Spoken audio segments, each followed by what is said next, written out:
Hey there, savvy shoppers. Welcome back to our channel, where we break down the latest tips and tricks for 2025. Today, we're diving into something super straightforward: how to use a Walmart gift card online in 2025. Whether you're a seasoned online shopper or just starting out, this guide will have you redeeming that gift card in no time. Let's jump right in. First things first, make sure your Walmart gift card is ready to go.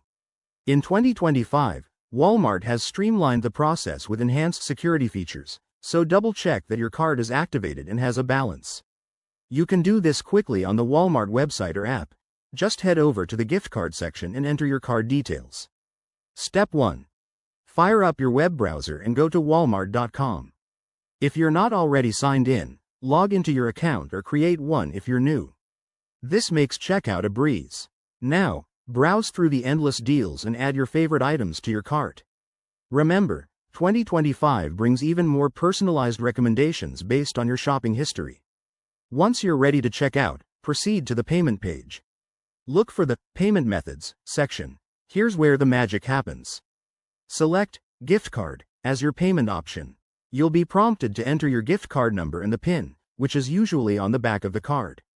Type them in carefully to avoid any errors.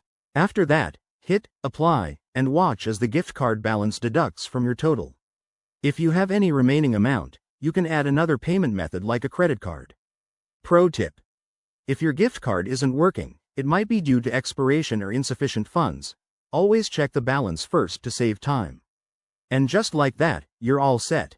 Complete your order and your items will be on their way. Using a gift card online in 2025 is not only convenient but also a smart way to save money. Thanks for watching. If you found this helpful, give it a thumbs up, subscribe for more tech-savvy tips, and drop a comment below if you have any questions. See you in the next video.